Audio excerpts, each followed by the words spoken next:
बात चल रही थी अद्वैतवाद और द्वैतवाद की। अद्वैतवाद देवात्माओं का स्वर्ग में होता है, जहाँ एक धर्म, एक राज्य, एक भाषा होती है तो शांति होती है। और द्वैतवादी दुनिया जिसे द्वापर युग से शुरू होती है वहां से द्वैतवाद शुरू होता है। दो दो धर्म, दो दो राज्य, दो दो भाषाएं, दो दो मतें, तो अशांति हो जाती है। तो सारे विश्व में अशांति, तो ये समझना चाहिए, बुद्धि में अच्छी तरह से बैठना चाहिए। बच्चे देखो, और धर्म वाले कितने भी संख्या में बढ़ जाएं, उनको तुम समझाएंगे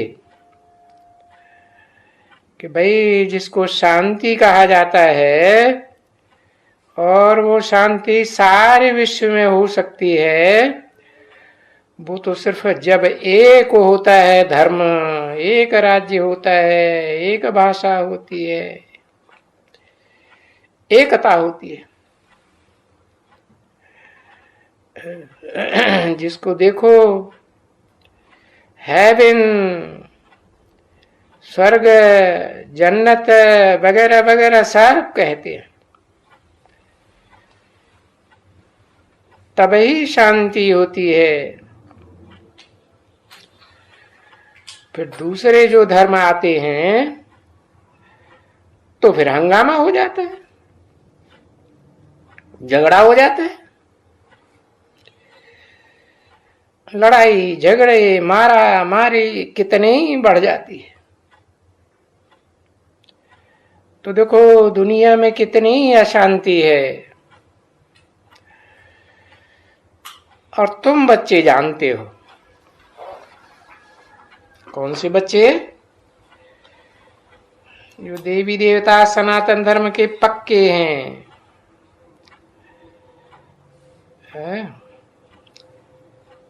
84 जन्मों में से ज्यादा जन्मों में अपने धर्म के पक्के होकर रहते हैं, सिर्फ अंत में जाकर के नीचे गिरते हैं। ऐसे तुम बच्चे जानते हो कि जब तुम अपने बाप का वर्षा पाते हो, जो सब धर्म पिताओं के बीच में सबसे सनातनी बाप, अल्लाह बलदीन मुसलमान भी कहते हैं, जिसने आकर के अव्वल नंबर धर्म की स्थापना की थी, वो है ही आदि सनातन देवी देवता धर्म।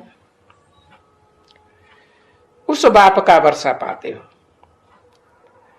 हाँ, और उस बाप के वर्षे की दिए हुए की क्या खासियत है?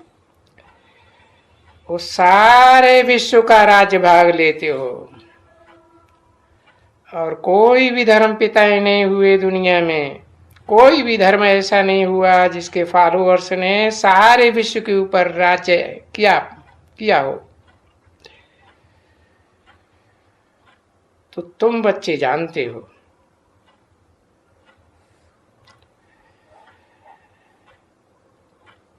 कि जब विश्व में शांति होती है तो कितनी शांति वहां हो जाती है।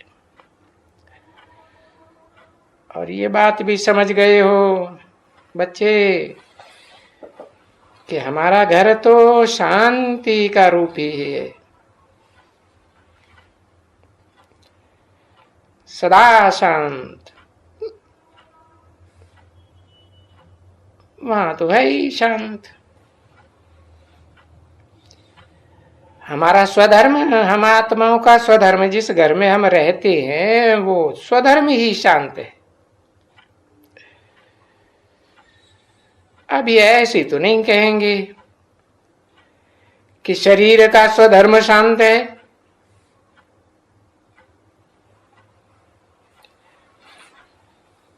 अभी नहीं कह सकते। अभी तो ये शरीर तामसी बन गए हैं, तो इनका धर्म शांत नहीं हो सकता। तामसी बन गए। ओ, शरीर तो विनाशी चीज है ना बच्ची। जिन 5 तत्वों से ये शरीर बनता है, वो 5 तत्व ही सात्विक से कितने तामसी हो जाते हैं।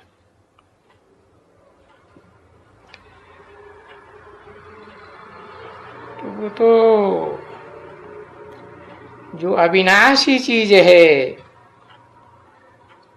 वो तो आत्मा है, जिसका कभी विनाश नहीं होता। प्रलय काल में भी उसका विनाश नहीं होता। तो जितना समय वहां रहती है शांति धाम में, जितना भी समय देखो, क्योंकि और जो धर्म है दूसरे, वो तो पीछे पीछे आते हैं इस सृष्टि रूपी रंगमंच पर। तो देखो, जितना समय वो शांत आत्मा है और अपने ही घर में रहते हैं, तो कितना शांति में रहते हैं। देखो, अभी तो सभी आत्माएं यहां है ना, इस सृष्टि रूपी रंगमंच पर, 5 तत्वों की दुनिया में। तो यहां तो अशांति है, बहुत अशांति। सारी दुनिया में अशांति ही अशांति। तो रूहानी बाप समझाते हैं कि शांति शांति शांति जो मांगते रहते हैं घर जाने के लिए, जब कोई मांगते हैं तो क्या साबित होता है? पसंद है ना घर, शांति पसंद है। तो घर की शांति उनको पसंद है, सब आत्माओं को पसंद है। बोलते हैं घर अच्छा है, और वहां भी तो सुख लेंगे ना। फिर सुनते हैं, क्योंकि सुख तो पीछे 1 डिग्री कम कम कम कम होता जाता है। शांति धाम में तो शांति ही शांति, कमती शांति की बात ही नहीं। ये तो अभी तुम बच्चों को, वो तो अगर कोई भी चाहे कि नहीं चाहे कि भाई हम शांति में ही रहें, तो वो भी उसको कहें, ये तो हो ही नहीं सकता कि कोई आत्मा सदा काल शांति में रहे। इस मनुष्य सृष्टि की हीरो आत्मा है, हीरो पार्टधारी, वो सदा शांत में रह सकती है? वो भी नहीं रह सकती। भले तुम 83 जन्म सुख शांति में रहते हो, कौन? तुम है? फिर भी तो अशांत दुनिया में अशांत होकर आना तो जरूर है, आना पड़ेगा।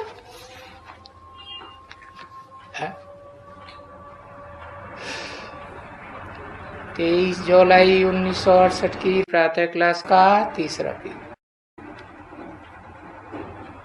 और आकर के अपना पार्ट अशांति का और शांति का धारण करना पड़ेगा,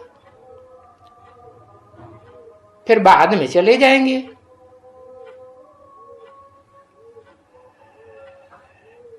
क्योंकि पिछाड़ी तक भी ये ड्रामा को बड़ी अच्छी तरह से ध्यान में भी रखना होता है। और उनमें भी सब धर्म वालों के मुकाबले तो आदि सनातन देवी देवता धर्म वाले बच्चों को तो बहुत ध्यान देना होता है कि हमको बाबा 2 वरदान देते हैं, एक शांति का और एक सुख का। है ये तो समझते हो कि देने वाला तो इन धर्म पिताओं के बीच में एक ही है, और वो ही है, दूसरा कोई नहीं है। ये भी जानते हो। तो पहली बात तो यही करते हैं कि वो भी बैठ करके इनकी आत्मा भी सुनती है। किनकी? जो भी ब्रह्मा नामधारी है, इनकी आत्मा भी सुनती है। ठीक है ना बच्चों?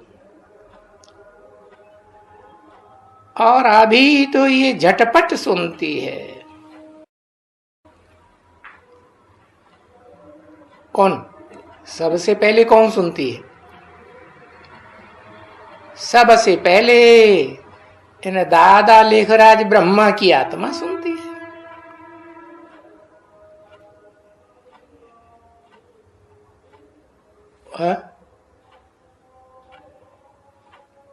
सबसे इनका कान नजदीक है ना,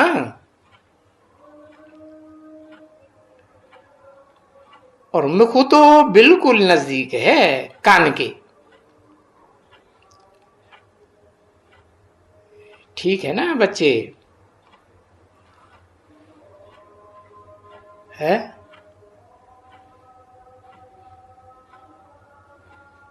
मुख, मुख से क्या निकलता है?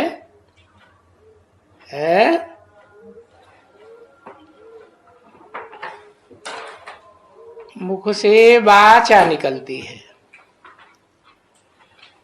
तो वाचा की देवी कोई है? कौन? जिसे कहते हैं वाक देवी, सरस्वती है।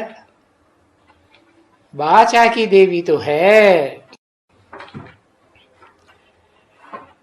तो देखो, इस मुख से निकलने वाली वाचा के नजदीक कान नजदीक है ना, है?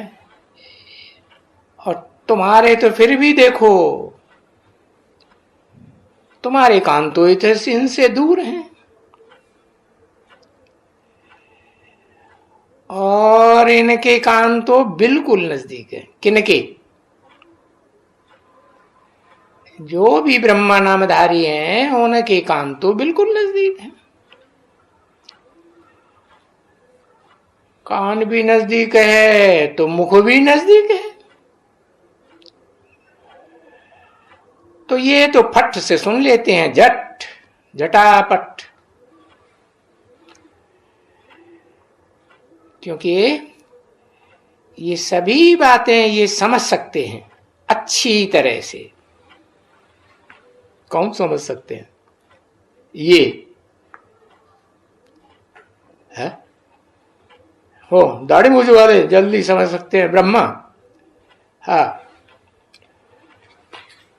ये समझ सकते हैं, माने लक्ष्मी नारायण है। सबसे पहले कौन सी 2 आत्माएं समझती है? है और समझ करके जीवन में धारण भी करती है। सबसे पहले ये लक्ष्मी नारायण, और उनमें भी कौन? मुकर्रर रथधारी। हाँ, वो समझता है, अच्छी तरह से समझता है। लेकिन मुकर्रर रथधारी समझते हुए भी धारण कर पाता है? हाँ, क्योंकि इसके लिए तो, धारणा शक्ति के लिए तो प्योरिटी चाहिए ना। जन्म जन्मांतर की प्योरिटी चाहिए कि एक जन्म की चाहिए? है? जन्म जन्मांतर की प्योरिटी चाहिए। तो अच्छी तरह से समझ सकते हैं तब, भले लास्ट में समझने के लिए आवे तो भी फास्ट जाएगा कि नहीं प्योरिटी की पावर से? है, जाएगा ना। हाँ, तो सभी बच्चों को, जो भी मीठे मीठे बच्चे हैं उन सबको, भाई मीठा तो कहते हैं सबको, क्योंकि बाप के बच्चे हैं। तो ये तो तुम भी बच्चे जानते हो कि जो भी हैं आत्माएं या जीव आत्माएं, उनमें जो आत्मा है, माना जीवात्माएं, आत्माओं में जो आत्मा है, माने आत्मिक स्थिति में 100% टिकने वाली है, वो तो कौन है? ये लक्ष्मी नारायण आत्मिक स्थिति में टिकते हैं ना, बाप के बच्चे। तो तुम ऐसे नहीं कहेंगे कि ये शरीर कोई बाप का बच्चा है? कौन से बाप का? सुप्रीम सोल बाप, हेवनली गॉड फादर का बच्चा है। ये शरीर नहीं, ये शरीर तो विनाशी चीज है। आत्मा अविनाशी है, आत्माओं का बाप भी अविनाशी है।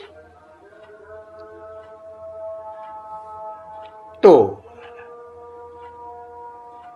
अविनाशी आत्माओं का बाप जब अविनाशी है तो सारे ही बच्चे अविनाशी, आत्मा रूपी।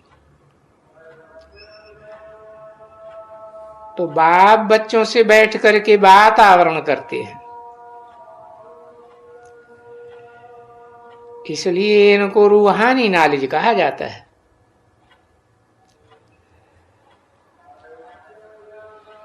जिस्मानी नॉलेज नहीं कहेंगे। जिस्मानी नॉलेज तो जन्म जन्मांतर लेते आए है, देहधारियों से लेते आए, धर्म पिताओं से, कि आत्माभिमानियों से लेते आए? देहधारियों से लेते आए।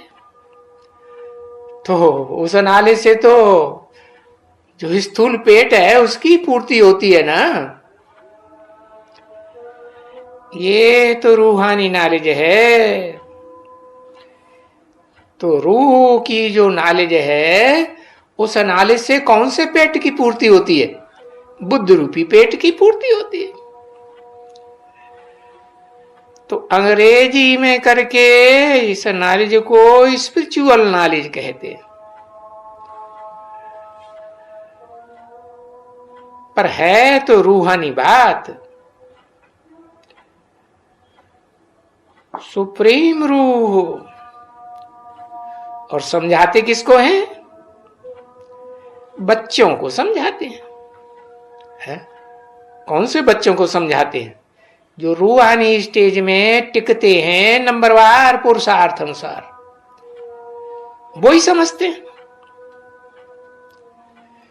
तो ऐसे रूहानी बच्चों के प्रति रूहानी बाप का प्यार तो है ही। क्यों प्यार है? अपनी जाति वालों से पहले प्यार होता है कि दूसरों से प्यार होता है, अपनी जाति वालों से पहले प्यार होता है। देखो सब अपनी जाति के लिए कितना प्रेफरेंस देते हैं। तो बाप का प्यार वास्तव में जो भी है वो सारा रूहानी स्टेज में टिकने वालों के प्रति पहले है। भले इस समय में वो बच्चे तमो प्रधान हैं, संघ के रंग में आते आते तमो प्रधान बन गए। कोई लंबे समय तक संघ के रंग में आए तब तमो प्रधान बने, और कोई थोड़ा संघ के रंग में आए और तमो प्रधान बन गए। पर बच्चे जानते तो है ना कि ये सभी रोग, सभी आत्माएं इस मनुष्य सृष्टि रूपी रंगमंच पर पार्ट बजाने वाली जो भी मनुष्य आत्माएं हैं, 500-700 करोड़, वो सभी सतो प्रधान थे। परमधाम से आती हैं तो सात्विक घर से आती हैं कि वहां कुछ तामसीपना होता है? होता है? नहीं होता। तो जब वहां अपने घर में थे तो बहुत सात्विक। तो सबको मैं इस दुनिया में आए करके कल्प कल्प सबको शांति का रास्ता बताता हूं। वरदान नहीं देते हैं, ऐसे मत कहो कि शांति का वरदान देते हैं। कहते हैं चिरंजीवी भव, लंबे समय तक शांति में रहो। तो कोई आत्माएं तो इस षष्टि रूपी रंगमंच पर अभी आती हैं तो लंबे समय तक शांत रहती है, और कोई दूसरे धर्म पिताएं आए और संघ के रंग में आते ही तमो प्रधान तामसी बनने लग पड़ते। तो बाप कहते हैं चिरंजीवी भव। ऐसे नहीं कहते हैं, कभी भी नहीं कहते हैं कि धनवान भव।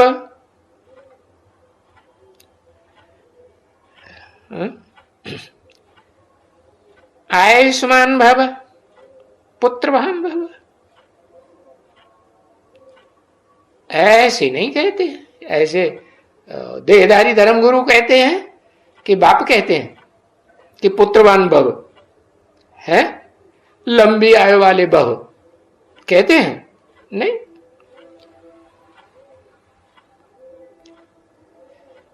तो है जरूर ऐसे सतयुग में कि वहां लंबी आयु तो होती है पर कोई आशीर्वाद नहीं देते हैं।